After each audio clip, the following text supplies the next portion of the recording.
శ్రీరంగనాథ ఉత్సవం మరో శ్రీరంగంగా పేరుగాంచిన రాజమండ్రి నగరంలో అంగరంగ వైభవంగా జరిగింది. రాజమండ్రి నగరంలో సోమవారం శ్రీరంగనాథ ఉత్సవం అంగరంగ వైభవంగా జరిగింది. జ్యోతిష్య వాచస్పతి తాడి కోదండరాం, అనురాధ దంపతుల ఆధ్వర్యంలో స్థానిక గంటాలమ్మ గుడి వీధిలోని సీతమ్మ సందు నుంచి ప్రారంభమైంది. అక్కడి నుంచి Jenda Panja road, Kotagummam centre, main road మీదుగా వంకైలవారి వీధిలోని అష్టలక్ష్మి ఆలయంలో వేంచేసి ఉన్న శ్రీరంగనాథ స్వామి క్షేత్రాన్ని చేరుకుంది. ఊరేగింపులో వేలాదిగా పాల్గొన్న భక్తులు దారి పొడవునా జై రంగనాథ్, జై జై రంగనాథ్ అని స్వామినామ స్మరణ చేశారు.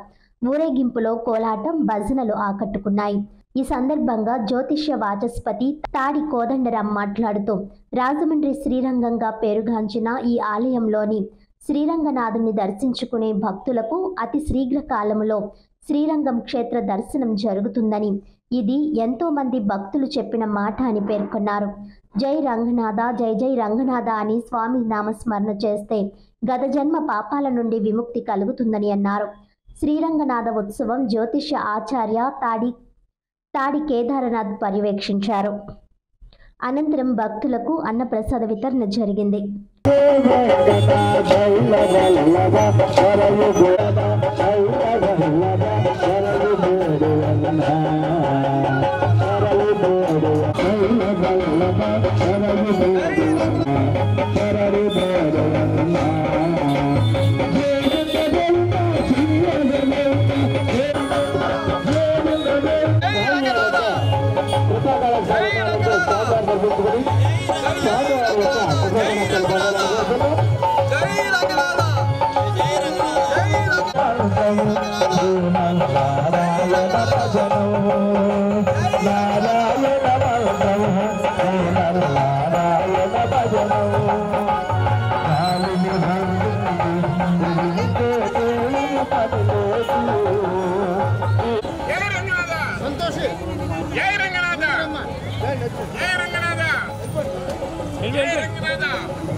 రంగనాథ స్వామి ఉత్సవం అంగరంగ వైభవంగా శ్రీ తాడి కోదండరాం గారి ఆధ్వర్యంలో మరియు మా బంధువుల సమక్షంలో ప్రతి సంవత్సరం కూడా గీతా జయంతి రోజున ఈ ఉత్సవాన్ని అంగరంగ వైభవంగా నిర్వహించడం జరుగుతుంది.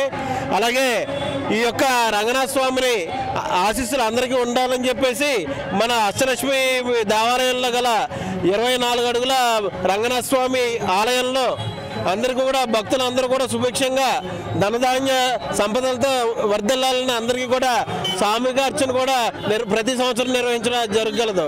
ఈ అవకాశాన్ని భగవంతుడు మాకు ఎల్లవల్ల ఎన్నో సంవత్సరాల పాటు మాకు కల్పించాలని మనస్ఫూర్తిగా కోరుకుంటూ, ఈ యొక్క ఉత్సవాన్ని మా బంధువులందరూ కూడా ప్రతి ఒక్కరూ మేము ఉన్నామని సహకరించడం ద్వారా మేము ఎన్ని సంవత్సరాలు బట్టి కూడా గత 10 సంవత్సరాలుగా ఇది 10వ వార్షికోత్సవం. 10 సంవత్సరాలుగా మనం ఈ యొక్క ఉత్సవాన్ని చేసుకున్నందుకు చాలా ఆనందిస్తున్నాం. ఇంకా మరిన్ని ఉత్సవాలు చేయాలని, ఆ శక్తిని మాకు భగవంతుడు ఇవ్వాలని మనస్ఫూర్తిగా కోరుకుంటూ సెలవు తీసుకుంటాం.